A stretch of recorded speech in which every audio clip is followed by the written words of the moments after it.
We also make sure that the cost structure fits with our criteria to ensure healthy margins. And we have a criteria for every product category. As an example, for our mineral water, Purelo, the retail price for a 600 milli bottle of water is only about 2000 IDR or equivalent to 13 cents, Mm. whereas other big brands are usually around 15 cents. And this seems like a very small difference, but it matters in rural areas where it is very price sensitive, right? We aim to achieve our mission to eliminate price disparity and provide people in the rural areas of East Indonesia, especially, equal distribution and access to affordable goods. And we're striving our best so that we hope that someday 22 million moms in East Indonesia can buy daily necessities with the same price as the ones living in the first place. Hi, folks. Welcome back to On Call with Insignia, where we go on call with leaders innovating the future of Southeast Asia's internet and digital economy, or as we like to call it, Asia Innovation. I'm your host, Paolo Aquino. And we're back in this episode with returning guests. Our, longtime listeners may be familiar with them from our last season last year. They kicked off that season with a great discussion on private label, social commerce in rural Indonesia. And we're back with them today to catch up on what has been the progress on those topics that we discussed last time and any new updates on the company that they are a part of, which is Super, a leading social commerce platform focusing on tier 2, tier 3 cities, rural Indonesia, very much innovating retail for these market segments and areas across Indonesia. So I have none other than Nadira Zahiruddin and Gisella Tjoanda with me. Nadira is VP of Innovation and Gisella is VP of Business Development at Super. So very happy to have them back on the show. And yeah, thanks Nadira and Gisella for coming back on. Thank you, Paolo, for having us back at the podcast. Yeah, thank you, Paolo, for having us. Yeah, it's great that you both came back as a duo. I feel like it's like a package set to have you guys on and get as much of a holistic perspective on what we'll be discussing today. And specifically, I wanted to start with Super's approach to monetization, its path to profitability. I think in our last discussion, we talked very much about the role of white label in this path to profitability and monetization. Wanted to get a sense of how that has evolved over the past year. And yeah, any other updates on the company and any exciting things that you guys have been working on since we last talked? Yeah, maybe I'll start. At Super, we are still focusing on growing our profitability initiatives, including building our private label and exclusivity.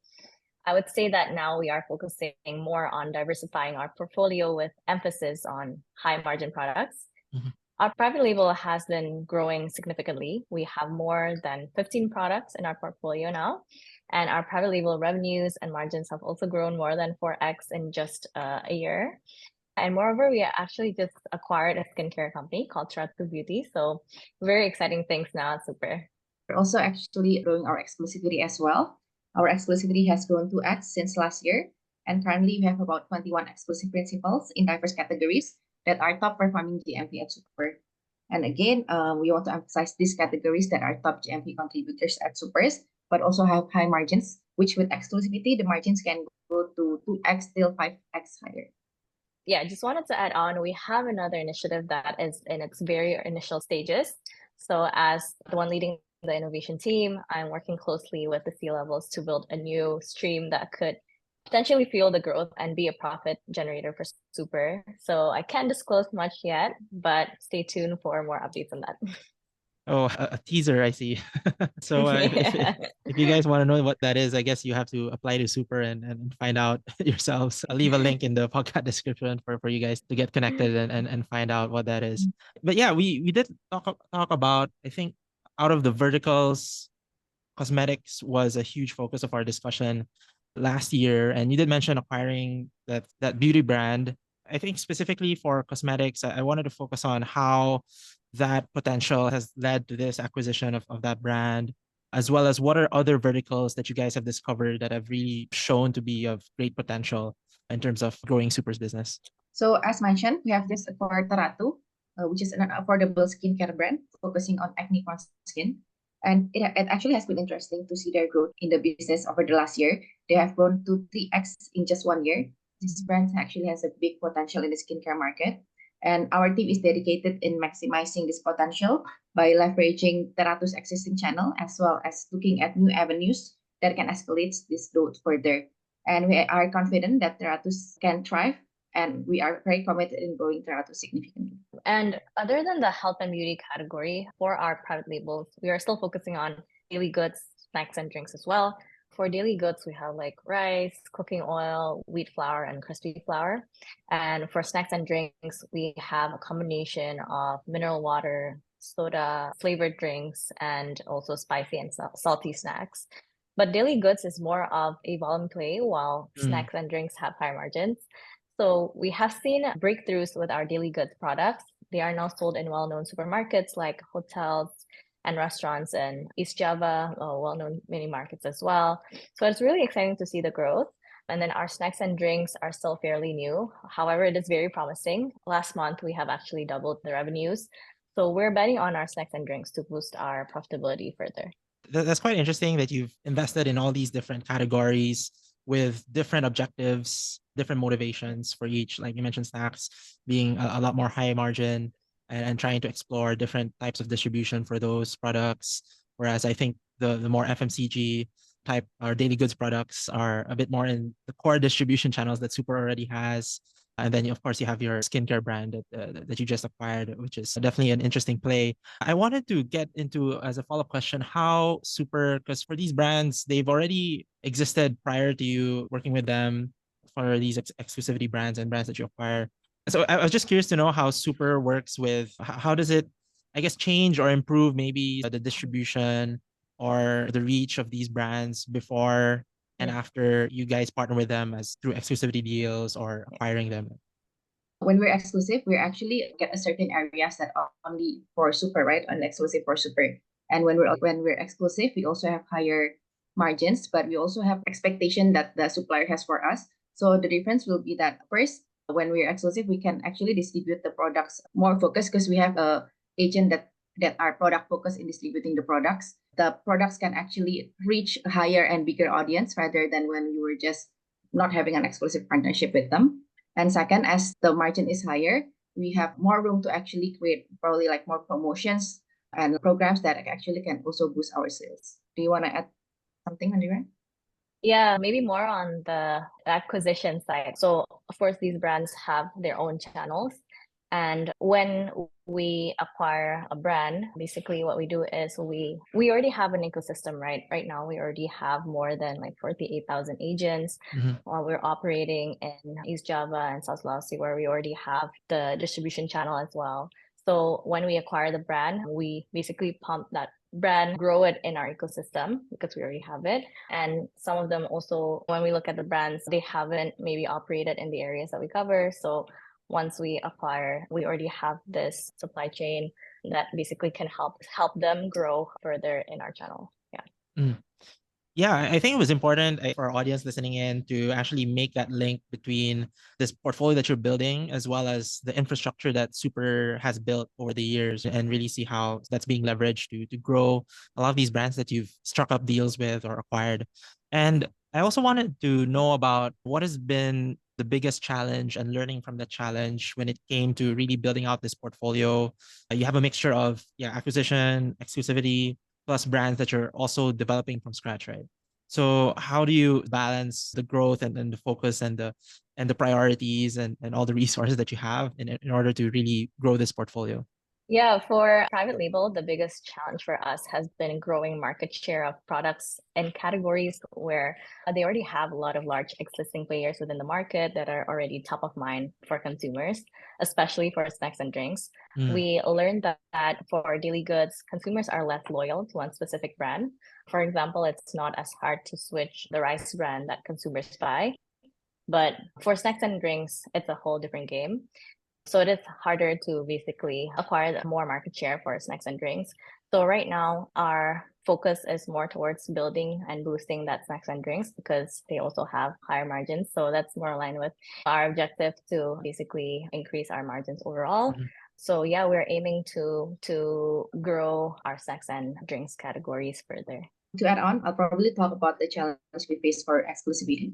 So for exclusivity, the biggest challenge that we face is about acquiring exclusive deal with top brands that have significant volume on Super, but already have distributor partners with long-term relations. To get exclusivity, we have to build relationship with the principals and reach volume that they are happy with to earn their trust.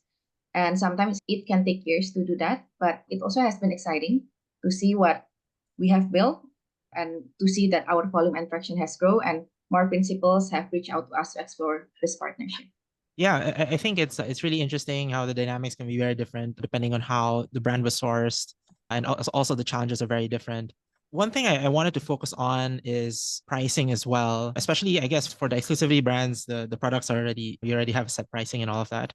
But maybe for the brands that you acquire or the brands that you grow up from scratch, where you have a lot more control over the products themselves, like how do you factor in sort of these pricing decisions and pricing strategy into developing products specifically targeted towards the market segment that you're focusing on, which is tier 2, tier 3 cities in Indonesia? And maybe if you can share like a specific example, that would be great. So our thesis in building our private label is that we want to build products that are more affordable than existing products in the market.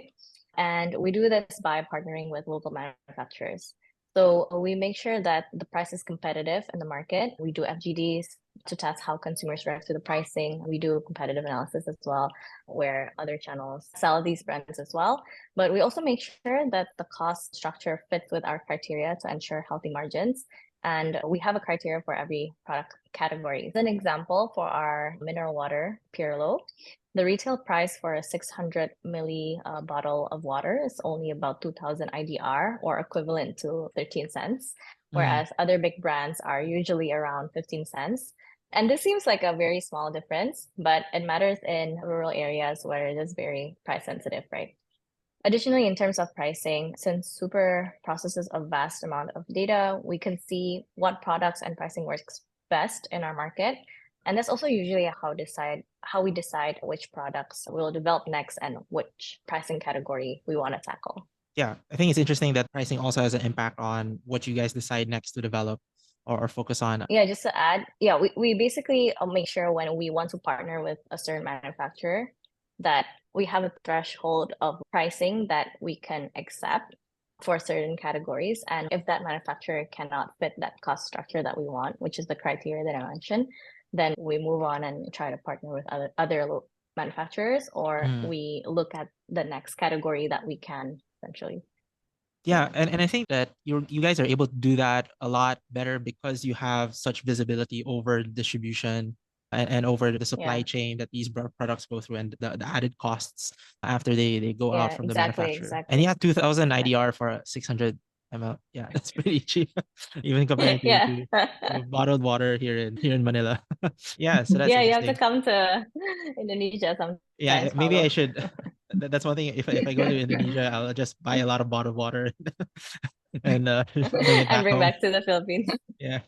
Yeah, and speaking of trends, like really targeting affordability, any other interesting consumer behavior trends coming out of the cities that you serve or communities that you serve, especially with regards to the product segments that you focus on, that I think, because I think for rural Indonesia in particular, or areas basically outside of Greater Jakarta, there's been a lot more, I think, momentum in terms of economic development, a lot more focus from the government and investing in these areas.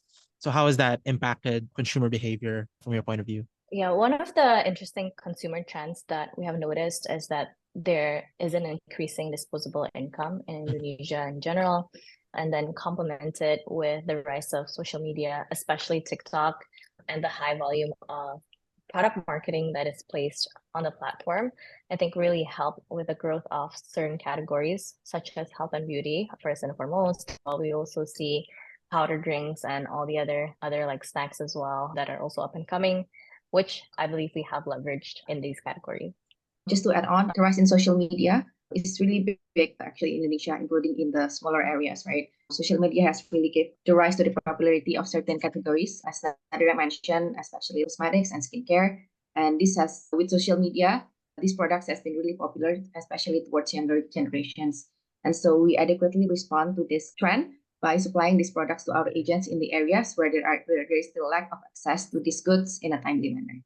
So we want to ensure that the potential customers in this area have access to actually get these products. Yeah, I was curious, since you mentioned about social media, how much Super has really leveraged those channels to increase access to these products. Do you guys have any specific case study or example with regards to how you guys have tapped into social media?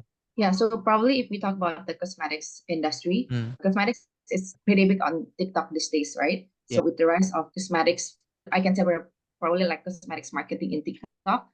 We have a rise in demand for cosmetics product as well. With that, we're actually leveraging that by knowing that which product is actually currently in high demand.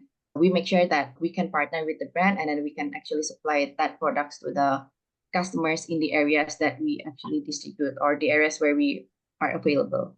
We have also really tried to grow our social media over YouTube, Instagram, TikTok. We have over 2 million followers or Yeah, you guys even subscribers. have the gold button, right? And everything. Yeah, Yeah. yeah, exactly. We've also received that this year. So that's also another milestone for us, definitely.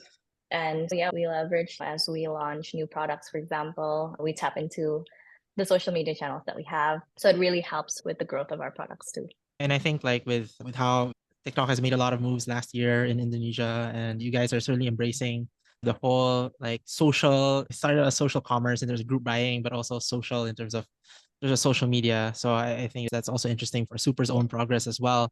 And given that we've been talking about a lot of how Super has really building out this portfolio of brands through various means, and I think that's really marking its progress towards what CEO Steven has mentioned, becoming the Walmart for rural Indonesia without the stores or without the storefronts. And I think even though that I think that's a comparison that he made, I think, way back in 2021. I think still very much relevant to today and what you guys have Yes. been doing. So what excites you about that progress that you've made towards that vision? I'm echoing Steven here, but the grand vision for Super is to become the Walmart of Indonesia without having a presence of retail stores. We are now in 48 cities in 4 different provinces. And what is exciting is that there are still 200 plus second tier cities up to rural areas and 17 other provinces across East Indonesia that we aim to tackle. So we'll produce more private label products across categories that are highly demanded with the same quality as top products, but more affordable for the rural market. So it is really exciting to see the business grow over the years and also the direct impact that we see in this market. To add on that, we aim to achieve our mission to eliminate price disparity and provide people in the rural areas of East Indonesia, especially, equal distribution and access to affordable goods. And we're striving our best so that we hope that someday 22 million moms in East Indonesia can buy daily necessities with the same price as the ones living in the first tier cities. As a mom yourself, right, Giselle, I think very important mission that you guys are working on.